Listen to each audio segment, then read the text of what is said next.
Hi, my name is Daniel, and this is the first podcast for the CME. And today I have Dr. Yes. Carmelo Ferlito with me, and we're gonna structure this conversation as somebody who is extremely experienced in this field, explaining complex issues to a 20-year-old and breaking them down in a way that dunce like me can actually understand. Hopefully. Yeah, hopefully, yeah. I'll try very hard.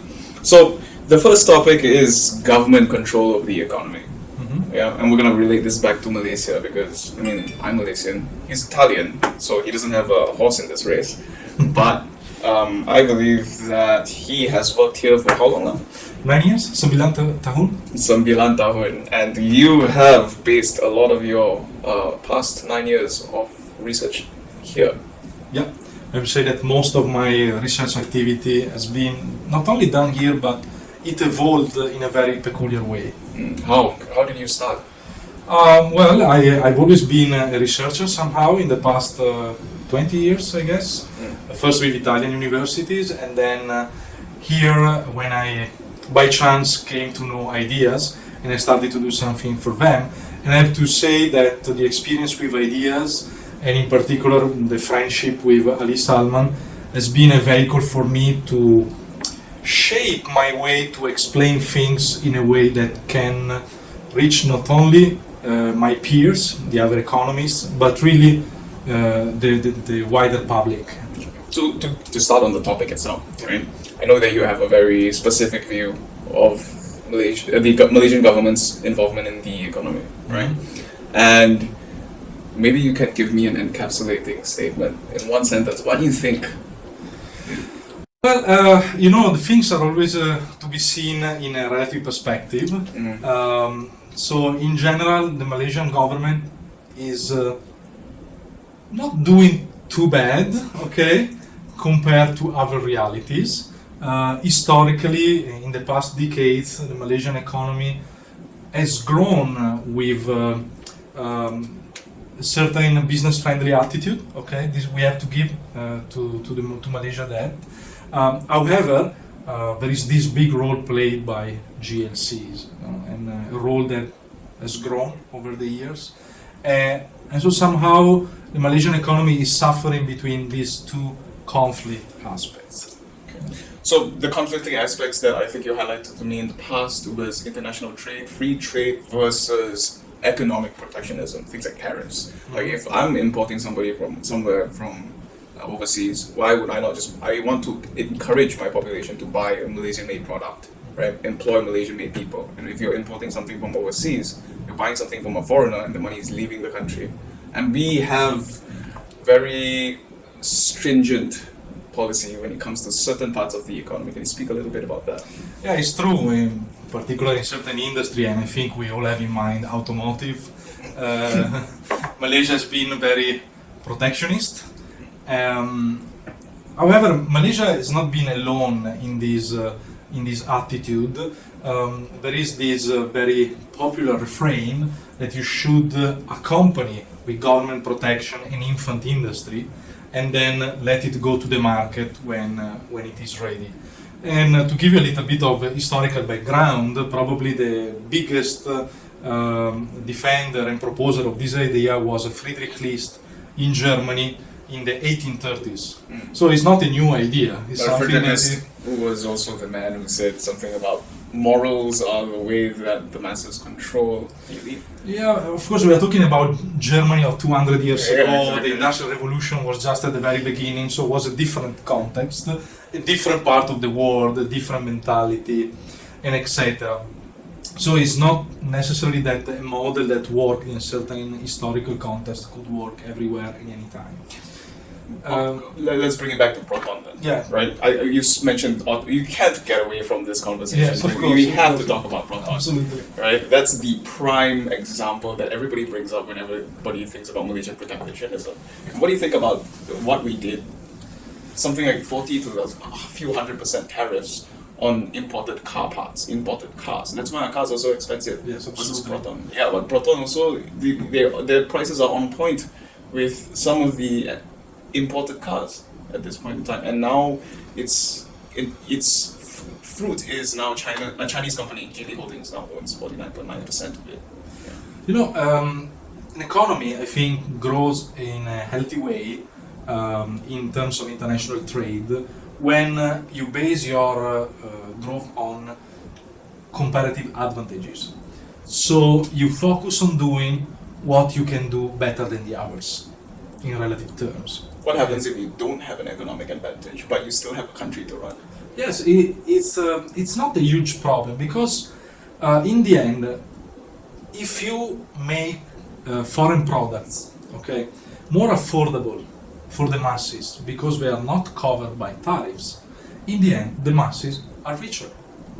So the idea that your people becomes richer because they work in a proton factory and proton is selling in the country and the money remains in the country is misleading. Because by protection, in the end, even proton is not really affordable.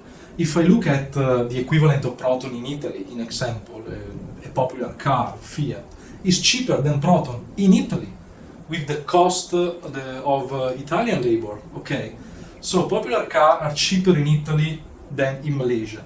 This is because proton didn't have to face competition, and this of course created a negative incentive toward innovation, but also a negative incentive toward being competitive on price.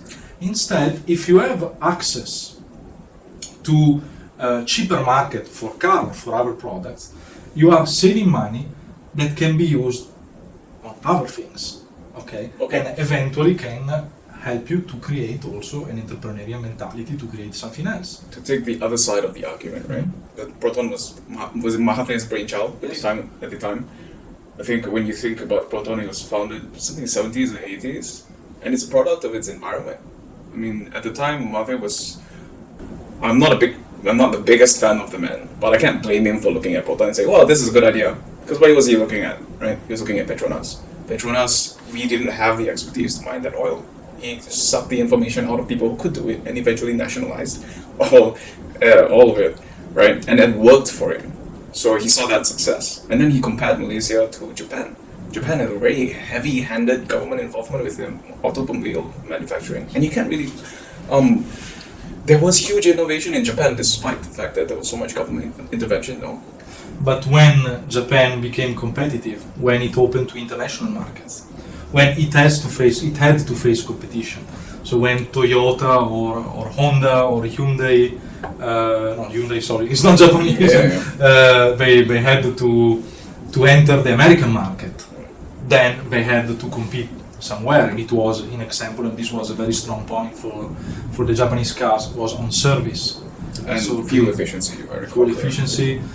So having a very huge network of sales, having a good policy on warranty. So of course, if you offer a long warranty, it means that you trust your product and you create a message of trust. Mm-hmm. You know? So it was competition, international competition, that forced Toyota on the path of innovation. Yeah, but the argument for protectionism is to grow infant and nascent industries, right? Yes and no, of course. That's you can be lucky. I mean, you can be lucky. You can be lucky. I mean, you can have experiment in government intervention that can be successful, but they are not successful because there was protection, but it was successful by virtue of the people that were there, eventually by the ethic that drove that people. And I give you an example. We had in Italy, after the big crisis in 1929, the creation of a national institute for saving those businesses that were cracking down because of the crisis. And the idea was to put this business back into profitability and bring them back to the market. Then these businesses never went back to the market because then there was World War II, the situation even worse then.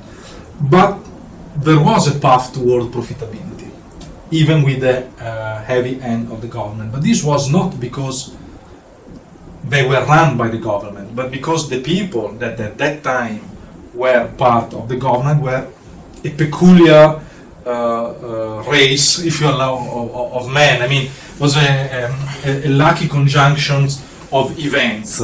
But you cannot bet your... competent people is what yes, competent people. but you cannot bet your, the challenge on your growth on luck. Yeah. Okay, I get the right people. Also because, naturally, for businesses that are protected, there is an incentive for when it comes to these political things, hiring. it's extremely circumstantial, right? It Yes, depends on the absolutely. environment you're thrown in, whether there's a recession at the time or not, how the interest rates are, and who you put in charge of the companies. Petronas has historically been run by very competent individuals. Proton, maybe not, depending on the time. And a lot of it is political decision making, right? It's maneuvering, and I have to. And that's the point. I mean, Yeah. when you are in the market is a natural driver for efficiency. You can't stay in the market for long if the market is really open and competitive. If you don't take the right decisions. Yeah, because I'm not going to buy your crap product if there's Absolutely. another product that's better and the same price all lower. Absolutely. Yeah, it's a very simple So concept. the market helps you naturally Yeah. to do that clearing. When companies are run by the government, then you can be lucky or not. Depends on circumstances, who is in power, policy. So it's much more complicated to make efficient a government-run business than a private one, because the private one has to be competitive, otherwise you are out. Yeah. Okay, naturally. So I'm going to ask you this question, Alois, and it's going to pop up again and again. So why would I care? As a person who's just living my life in Malaysia, why would I bother? I don't care about my tariffs. I don't care about taxes. I don't care about import duties. These are not things that I think about on a daily basis. How does it affect me? It affects you because, first of all, an expensive car, the cars are more expensive, so for you to afford a basic good becomes more expensive than it is in other countries. And we are in a globalized environment, you have access to information, so it's not like at the time of USSR when the government could print only a certain newspaper and only feeding the people with controlled information. Now we have much more access to information from everywhere. So this is one point. So by buying more expensive products, you can buy less of other things, of course. And if in order to support somehow a government-protected business, the government makes political hiring or anyhow costly policies, these policies need to be paid in some way, and the usual way is tax. So you are going to pay more tax, and I mean, if you pay more tax, it's less money that are available for you. Yeah. So to encapsulate that, basically, I'm just giving my money to the government in the form of taxes, and they're spending it not well. Not well, Which is the SOP, their modus operandi, MO. But by nature, and actually the problem is even more radical than that. If you allow me to explain this with a simple example, is a problem of knowledge. And you are a business person, so you will understand this argument very easily. Very small business person. It's okay, but it's applicable to all Yeah. businesses. So let's take an example of wanting to open an Italian restaurant, a pizzeria. Okay, you want to open a pizzeria. Basically, if you want to open a pizzeria, you need two different types of knowledge. One is technical knowledge, so you need to know how to make a pizza. The subject matter, you The actually have to. subject. Yeah. So the technical knowledge about the product. The second type of knowledge is what the great economist Friedrich Hayek called the knowledge of the conditions of time and place, which means entrepreneurial knowledge. Which means in turn, if I open a pizzeria in this place and I make this pizza with certain features, with certain characteristics, with certain products, and I sell it at a certain price in this location, will I make a profit? Will my business survive? So, as an entrepreneur, you don't necessarily need the first type of knowledge. You can hire someone. You can hire a good cook to cook a pizza. The entrepreneur doesn't necessarily cook the pizza himself. So this kind of knowledge can be hired. But what you risk as an entrepreneur is the market knowledge. So to go in the market with a certain product at a certain price. And the market will be your judge, eventually. You could have made a wrong decision in terms of location, in terms of price, in terms of ingredients, in terms of production process, in terms of marketing. You could be even simply not lucky enough to make your business successful, and you need to go through a process of decision revision eventually to turn your business profitable and to keep on having your business profitable. The idea is that you need to know not to sell pork in the middle of Malaysia. In- It's very simple. It's a very simple. Absolutely, I mean, yeah, you need to have the sense. The And sense, a, yes. a lot of it is experience, right? It comes Is with experience and is knowledge that you acquire only in the market. Yeah. So this comes to the point to government entrepreneurship somehow. The government can eventually possess the first kind of knowledge. They can hire experts. They can hire economists, they can hire engineers. The problem is never the problem of engineers and knowledge, technical knowledge. The problem is that the government, by definition, is outside of the market. So it doesn't have access to the second type of knowledge, which is a knowledge which is dispersed in the market, in the mind of the people, preferences, tastes, expectations, all these kind of things. And it's not only a knowledge which is dispersed, but is also evolving. Your expectations, your preferences as a consumer change. And you need, as an entrepreneur, to be in the market to grasp that changes. Okay. If you are in an office, in a central planning office, then you can't have access to that information. So now we're discussing about the privatization of businesses versus government as a whole running businesses, whether they be small or large, right? What you're saying is the government doesn't have visibility into a business landscape because their view is always macroeconomic. Like, when was the last time you saw the Minister of International Trade actually selling Maslama? It's not only macroeconomics, which is one point, is also their knowledge is static. It's based usually on past knowledge, statistics, And data. Conversations with business people. No? I feel like a lot, maybe the ministers that I've met have constant conversations with people on the ground. And okay, so the view that you took is the government has a macro view of everything, and so it's very difficult for them to be on the ground and knowing these minute details about businesses, and so they can't run, because as running a business you need to know the minute. You need to be in the market. Correct. Because that kind of knowledge is constantly changing, and you have to adapt. So business is evolutionary by nature. Government is static. Can't I hire somebody to do that? The same way I could hire.